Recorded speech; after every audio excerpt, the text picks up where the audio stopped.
አንዳንድ ጊዜ አብይ አህመድ ለኔ ካሰበን ሊያስረኝ ይችላል። ለኔን ካሰበ ቲንግ አርገን ከባድ ንግግር ነው። ለኔ ካሰበ እኔን ያስራል አብይ። ሁሉን ነገር ትቼ ይቅርታ ልጠይቅ። በርካቶች ያለቀሱ እባካችሁ አዶናይን ፍቱት። አዶናይ ችግር የለም አይዞህ ሁሉ ለበጎ ነው ያላ ችግር የለም። ይሄም ክስ ምንድነው? አንዲት እንስት ከሱ ጋር የቲክታክ ቪዲዮ ለመስራት ብሎ የራቁት ቪዲዮ ይዞብኝ የቲክታክ ቪዲዮችን እንግዲህ አብሬው እንድሰራ ያስገድደኝ ነበር ስትል ከሰዋለች።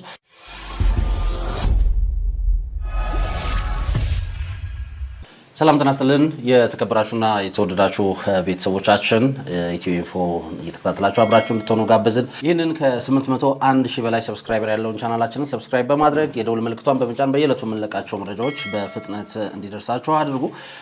እንግዲህ ከሰሞኑ በሀገራችን ያሉ ቲክታከሮች ለእስር እየተዳረጉ ነው። ይህ የእስር ጉዞ እንበለው እንደሚቀጥልም እንግዲህ እየወጡ ያሉ መረጃዎች ያሳያሉ። በትላንትናው ዕለትም እንደዚሁ 3 የሚደርሱ ቲክታከሮች በቁጥጥር ስር ውለዋል። አንድ ካሜራማን እንደዚሁ ተጨምረዋል። እነማን ናቸው? ምንድነው ጉዳዩ? ለምን ታሰሩ? ቀጥሎስ እነማን ይታሰራሉ? ማንስ እየተፈለገ ነው የሚለውን እንግዲህ መረጃዎች እየወጡ ነው ወደ እናንተ የምናደርስ ይሆናል። አብዛኞቹ ቲክቶከሮች አብዛኞቹ እንግዲህ ኢትዮጵያ ውስጥ በስፋት ከዚህ ከኢትዮጵያዊ ባህልና ማንነት እንደዚህ ወግ ያፈነገጡ ንግግሮችን የሚናገሩ ከሀገር ውጭ የሆኑ ወይ ደግሞ መኖሪያቸውን ከሀገር ውጭ ያደረጉ ቲክታከሮችም አሉ። ስለነሱስ ጉዳይ ምን ታስበዋል የሚለውን ነገርም እንደዚሁ እንመለከታለን። የተከታተላችሁን አብራችሁን እንድትቆዩ ጋበዝን። በትላንትናው ዕለት እነማን ታሰሩ የሚለውን እንመለከታለን። ከአዶናይ ጋር ተያይዞ እየወጡ ያሉ አዳዲስ መረጃዎች አሉ። እነሱንም እንደዚሁ ወደ እናንተ የምናደርስ ነው የሚሆነው። ከመሸጋገሪያ በኋላ ተመልሰን እንገናኝ።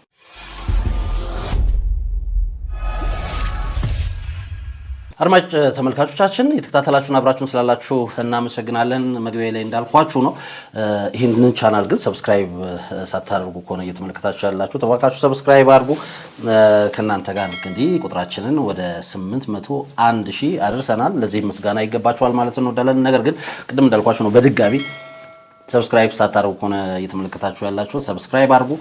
አብረን ለመስራት ይሄን ፕሮግራም ስፖንሰር ማድረግ ለምትፈልጉ እንደዚሁም ደግሞ የተለየ ታሪክ አለን ይሄ ታሪክ ሊነገር ይገባል የምትሉ ሰዎች ካላችሁ ከስር ባለው ስልክ ቁጥር ደውሉልን። አብረን መስራት እንችላለን። ባለ ታሪኮችንም እንደዚህ ወደ እናንተ እናደርሳለን። ወደ መረጃችን በቀጥታ እንለፍ። እንግዲህ መግቢያ ላይ እንዳልኳችሁ ነው ከሀገራችን ባህልና ወግ ባፈነገጠ መልኩ የማህበራዊ ሚዲያን ሲጠቀሙ የነበሩ ግለሰቦች እንግዲህ በቁጥጥር ስር ውለው ምርመራ እየተደረገባቸው እንዳሉ ይታወቃል።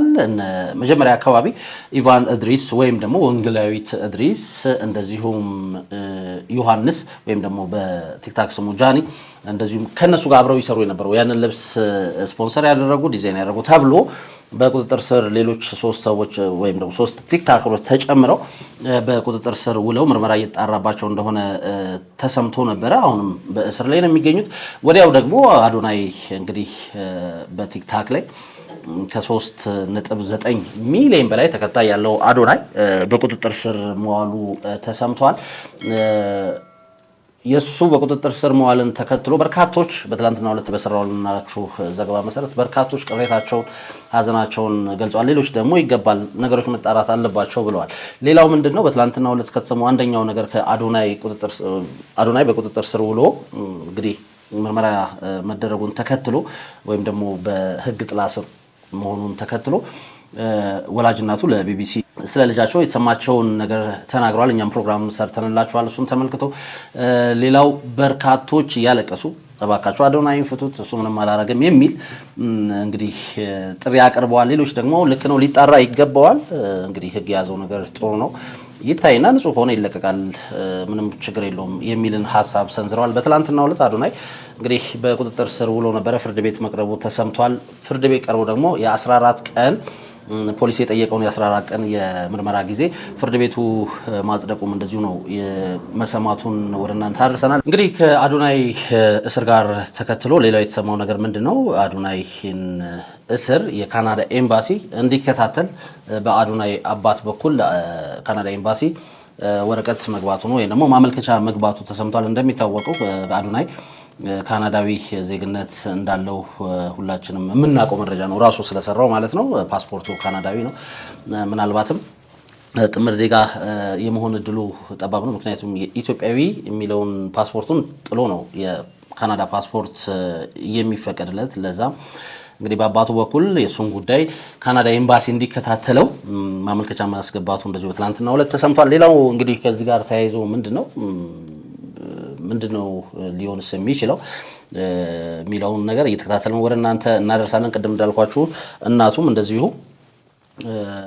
መልእክታቸውን አስተላልፈዋል። እጅግ በሚያሳዝን መልኩ ነው መልእክታቸውን ሲያስተላልፉ የነበሩት። ከአዶናይ እስር ጋር ተያይዞ ሌላው በትላንትናው ዕለት ዲቻ ቦይስ እና ነጻነት እንደዚሁ እንግዲህ ዲቻ ቦይስን ሁላችንም እንደምናስታውሳቸው የሆነ ወቅት ዝናብ ሲዘንብ ድንጋይ ደርድረው ልጆች ወይ ነው ሰዎች እንዲሻገሩበት በማድረግ ሳንቲም እየሰሩ የነበሩ ልጆችን መንገድ ላይ አግኝቶ አበረታቶ አሁን እሱ ጋር ሆነው እሱ ቤት ተከራይቶላቸው እሱ የተለያየ ነገር እያደረገላቸው የሚያኖራቸው ልጆች ናቸው።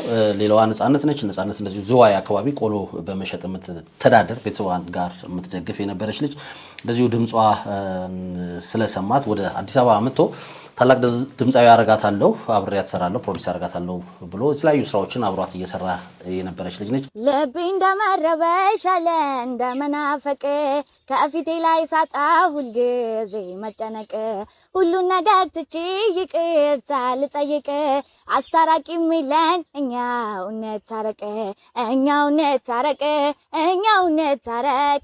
የትክክል ቤተሰቦች አዶናይ አሁን እስር ቤት ነው ያለው። እኛ ያለ አዶናይ ማንም የለንም። ካየነው 24 ሰዓት ሆኖናል። እኛ ያለ አዶናይ ማንም የለንም። በቃ ትልቅ ደረጃ የሚሆነ ቦታ እንድንደርስም በቃ እያገዘን ያለው አዶናይ ነው። እኛ ያለ አዶናይ ምንም ነገር ማድረግ አንችልም። ዲቻ ቦይስ እና ነጻነት አዶናይ እንዲፈታ ጥያቄ አቀርበዋል። እጅግ በጣም በሚያሳዝን ልብን በሚነካ መልኩ ነው ጥያቄያቸውን የሰነዘሩት። በአመቱ የቲክታክ አሸናፊ በመሆን 4 ዋንጫዎችና መኪና የተሸለሙ ታዋቂው የይዘት ፈጣሪ አዶናይ በቁጥጥር ስር መዋሉን ተከትሎ እርሱ የረዳቸው የነበሩ ግለሰቦች ስሜታዊ የሆነ እንግዲህ የይፈታልን ጥያቄን አቀርበዋል። አዶናይ በቲክቶክ ስራው ሲረዳቸው የነበሩት ዲቻ ቦይስ እና ነጻነት የተባሉ ወጣቶች ለሚመለከተው አካል ምህረት እንዲደረግለት ነው የጠየቁት። እነዚህ ወጣቶች ለአዶናይ ያላቸውን አክብሮትና ጥልቅ ፍቅር ሲገልጹ በህይወታቸው ላይ ያሳደረውን በጎ ተጽዕኖ በስሜትም እንግዲህ አብራርተዋል። እኛ ያለ አዶናይ ባዶነን፣ እነሱ አባታችን ነው። ትንሽ ህይወታችን የተሻሻለው በእሱ እርዳታ ነው። ስለዚህ ጉዳይ በይቅርታ እንዲታለፍ ሲል ለሚመለከተው አካል መልእክት አስተላልፈናልን ብለዋል።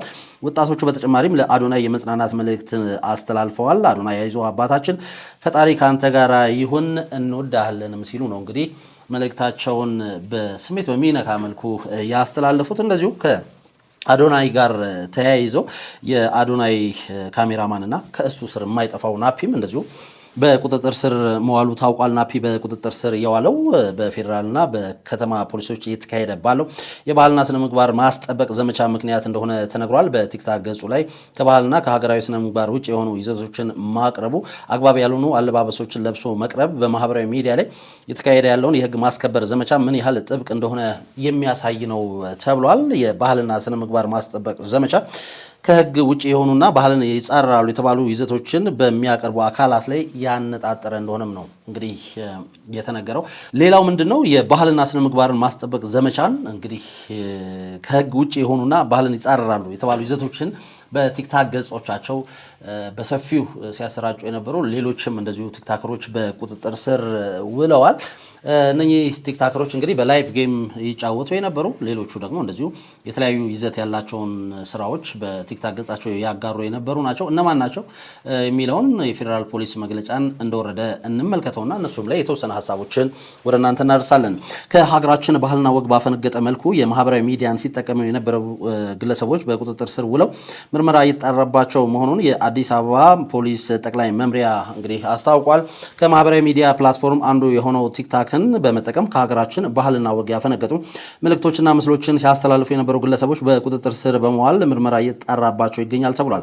በቲክታክ ስሙ ሊል ጄ ወይም ደግሞ ጋይ ጋር ኮትስ ዊዋል እና ከእርሱ ጋር ያልተገባ አጸያፊ ድርጊት ስትፈጽም የነበረችው ህሊሌ ጊቦ አያና የተባሉ ግለሰቦች የቲክታክ አካውንትን በመጠቀም ለመልካም ጠባይና ስነ ምግባር ተቃራኒ የሆኑ መልእክትና ተንቀሳቃሽ ምስልን በቀጥታ ሲያስተላልፉ በመገኘታቸው ታህሳስ 2 ቀን 2018 ዓ.ም በለሚ ኩራ ክፍለ ከተማ ወረዳ 9 ልዩ ቦታው ፍሊንስቶን ሆምስ ከሚባል ቦታም በቁጥጥር ስር ውለዋል።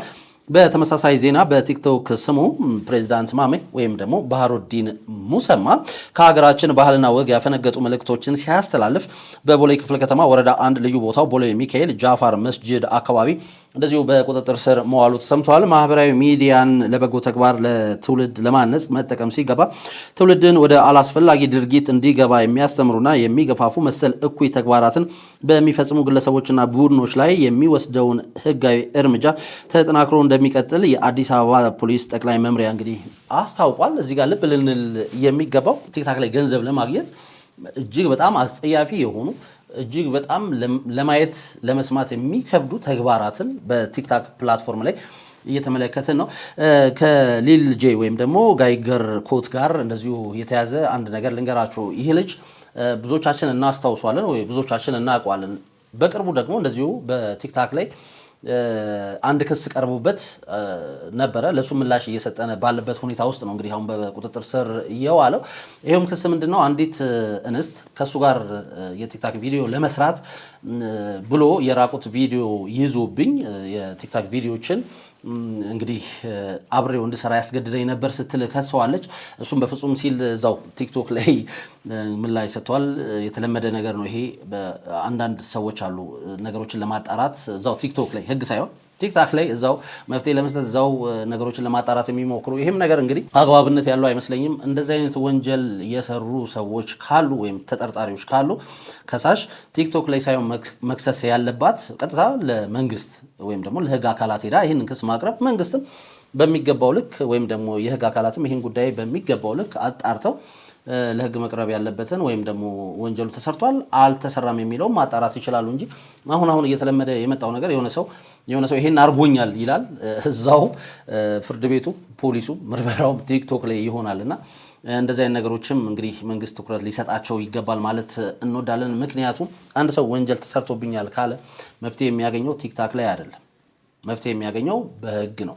ስለዚህ ቲክታክ ላይ ነገሩን ለማራገብ ነገሩን ገንዘብ ለማግኛ ከማድረግ ውጪ ወንጀል የተሰራበት ሰው ወንጀሉን የሰራበትን ሰው መክሰስ ያለበት ለህግ አካላት ፖሊስ ጣቢያ ሄዶ ነው መክሰስ ያለበት። ስለዚህ እንደዚህ አይነት ነገሮች አሉ። መንግስት ይሄንንም ነገር እንግዲህ ትኩረት ሊሰጠው ይገባል ማለት እንወዳለን። ፕላትፎርሙ ህግ ማስፈጸሚያ አይደለም። ፕላትፎርሙ አንድን ሰው ወንጀለኛ የሚያደርግም ምናምን አይደለም። በቃ የሆነ ሰው ተነስቶ እከሌ በዚህ ጉዳይ ላይ ወንጀል ሰርቷል ምናምን እንዲባልበት አይደለም የተሰራው። ያንን የሚያደርገው ፍርድ ቤት ነው። እንግዲህ ያው ሁላችንም የምናውቀው ነው። እንግዲህ ፊደል ለቆጠረ በሙሉ የሚያውቀው ነገር ነው። አንድ ሰው ወንጀል ከሰራ ሊጠየቅ የሚገባው መጀመሪያ በህግ ነው። ስለዚህ ወደ ነገሩን ወደ ህግ አካላት መውሰድ እዛው እንዲጠናቅ ነገሩ እንዲታይ ማድረግ ነው። ከዛ በዘለለ ግን ቅድም እንዳልኳቸው አሉ የተለያዩ ቪዲዮዎች አሉ። ይሄን አድርጎኛል፣ ቆይ አንቺ ተይ፣ አንተ እስቲ ምንድነው ሐሳብ እየተባባሉ እዛው ቲክቶክ ላይ እንግዲህ ወንጀል ሰርቷል የተባለውም ሰው እዛው መልስ ይሰጣል። ወንጀል ሰርቶብኛል የምትለውም እዛው ቆማ እንግዲህ የፍርድ ስርዓትን መስጫ ማዕከል ሆኗልና ይሄ ነገር በመንግስት ሊታይ ይገባዋል ማለት እንወዳለን። ቅድም እንዳልኳችሁ ግን ሊልጄ እዚሁ እንደዚህ አይነት ፕሮግራሞችን እየሰራም አሁንም እንግዲህ ይሄን ያልኳችሁን ክስ እያስተባበለ እሱ እየተከሰሰ እዛው ላይ ከአንዲት ታዳጊ ጋር በነገራችን ላይ እቺ ታዳጊ አብራው በቁጥጥር ስር ውላለች። ሊሌ ጊቦ አያና የተባለች ሴት ነች። እሷን እንግዲህ ሲሳሳሙ ይሄ ማህበራዊ ሚዲያ ላይ ይሁን መገናኛ ብዙሃን ላይ ሊታይ የማይገባው አይነት ድርጊት ሲፈጽሙም ይታያሉና መንግስት ይህንን እርምጃ እንግዲህ መውሰዱ በፕላትፎርሙ ላይ እየተደረጉ ያሉ ህገወጥና ስነ ምግባር የጎደላቸው ድርጊቶችን ለማስታገስ ይረዳል። ምክንያቱም ቲክቶክን በርካታ ህጻናት በርካታ ታዳጊዎች ይመለከቱታልና መንግስት ይህንን ጉዳይ ትኩረት ሰጥቶ ማየቱ ወይም ደግሞ በፕላትፎርሙ ላይ ያሉ ከህግ ከስነ ምግባር ከኢትዮጵያዊ እሴት ከባህል ያፈነገጡ ድርጊቶችን ለመግታት ያስችላል የሚል የግል እምነት አለኝ። እንግዲህ መንግስት የራሱን የሆነ ምርመራ ያካሂዳል፣ የራሱ የሆነ ሂደት አለው። ነገር ግን እንዳልኩት ነው ፕላትፎርሙ ገንዘብ ለማግኘት ሲባል ብዙ ነገር እየተደረገበት ነው። አንዳንድ ጊዜ አብይ አህመድ ለኔ ካሰበ ሊያስበኝ ይችላል። ለኔ ካሰበ ቲንግ አድርገን ከባድ ንግግር ነው። ለኔ ካሰበ እኔን ያስራል። አብይ የሚወደኝ ከሆነ ያ ወቅት ለኔ ጥሩ ካልሆነ ለኔ ጥሩ መስሎ ካልታየው እኔን ሊያስር ይችላል። ቲንግ አድርግ ይገባል። የሚገባው ሰው ይገባዋል ይሄ ንግግር።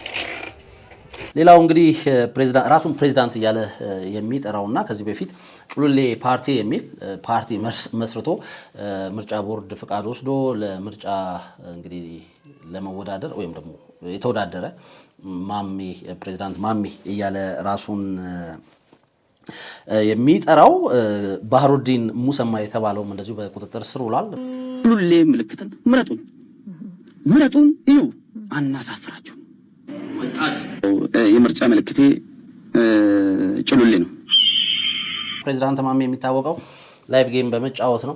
እውነት ለመናገር አብረውት የሚጫወቱት ውጭ ያሉ ሌሎች እንስቶች አሉ፣ መቀመጫቸውን በውጭ ሀገር ያደረጉ። ከነሱ ጋር የሚነጋገረው የሚመላለሰው እነሱም የሚሉት ምናምን ነገር እጅግ በጣም ለመስማትም ለማየትም የሚቀፍ ነው። ነገር ግን ብዙዎች ደግሞ ይህን ላይቭ ቁጭ ብለው ይመለከቱታል። በዚሁም የተለያዩ ጊፍቶችን ይቀበላሉ። አልባሌ ድርጊቶችን ወይም ደግሞ አልባሌ ቅጣቶችን ራሱ ሲቀጣጡ እንመለከታለንና ይህንንም ነገር ለማስቆም እንግዲህ መንግስት የጀመረው ይህ ስራ ማለትም የባህልና ስነ ምግባርን የማስጠበቅ ዘመቻ እንግዲህ ተጠናክሮ ይቀጥላል ነው እየተባለው። ሌሎችም በርካቶች አሉ። እንግዲህ ይህ ዘመቻ አሁንም ተጠናክሮ ቀጥሎ ሌሎችም እንደዚሁ በቁጥጥር ስር ውለው ምርመራ እንደሚጣራባቸው ነው እንግዲህ ያሉ መረጃዎች የሚጠቁሙ። ስለዚህ በዚህ ፕላትፎርም ላይ ያለው ይሄ ከስነ ምግባር ውጪ ኢትዮጵያዊ ማንነት፣ ኢትዮጵያዊ ስነ ምግባር፣ የኢትዮጵያዊ እንግዲህ ይሄ ባህላችንን የሚያቆሽሹ ወይም ደግሞ ስማችንን የሚያጎድፉ ነገሮችን ከፕላትፎርሙ ላይ ነፃ ለማድረግ ፕላትፎርሙን እንግዲህ ጥሩ ለማድረግ ጥሩ ነገር መስሪያ ለማድረግ የተሻለ አማራጭ የሚሆነው ይሄ ነው ብዬ አስባለሁ። እንግዲህ መንግስት የራሱን እርምጃ ይወስዳል። የህግ አካላት ነገሮችን እያጣሩ ነው ያሉት። በዚህም በቅርቡ የተለያዩ ውሳኔዎችን እንሰማለን የሚል ተስፋ አለኝ። ነገር ግን አሁንም ፖሊስ በቁጥጥር ስር ማዋላቸው በርካታ ቲክታከሮች አሉ። ከኢትዮጵያዊ ባህል ስነ ምግባር ያፈነገጠ አለባበስን ድርጊትን የፈጸሙትን በሙሉ ሰብስቤ ምርመራ አጣራባቸዋለሁ ብሏል። ስለዚህ ይሄም የሚጠበቅ ነው። ዛሬም ነገም እንግዲህ እየሰማን እንሄዳለን። እነማን ታሰሩ የሚለውን ግን እየተከታተልን ወደ እናንተ የምናደርስ ነው የሚሆነው። እናንተስ እዚህ ጉዳይ ላይ ምን ሀሳብ አላችሁ የሚለውን ሀሳባችሁን አጋሩን። እየተከታተላችሁን አብራችሁን ስለነበራችሁ እጅግ ከልብ አድርገን እናመሰግናለን። ይህንን እንግዲህ ዩቲዩብ ቻናል ሰብስክራይብ በማድረግ የደውል ምልክቷን በመጫን አብሮነታችሁን አሳዩን። እየተከታተላችሁን አብራችሁን ስለምትቆዩ ግን እጅግ ከልብ አድርገን እናመሰግናለን። እንግዲህ የፕሮግራሞቻችን አጋር መሆን የምትፈልጉ ስፖንሰር ማድረግ የምትፈልጉ በሙሉ ከስር ባለው ስልክ ቁጥራችን ደውሉልን። የኔ ታሪክ የኔ ሀሳብ ለህዝብ መቅረብ አለበት የምትሉት ታሪክ አለ፣ ባለ ታሪክ አለ፣ እንደዚሁ በዚህ ስልክ ቁጥር እንግዲህ ከስር ባለው ስልክ ቁጥር ደውሉልን፣ መልሰን የምናገኛችሁ ይሆናል። የተከታተላችሁን አብራችሁን ስለነበራችሁ ግን እጅግ ከልብ አድርገን እናመሰግናለን። አበቃ።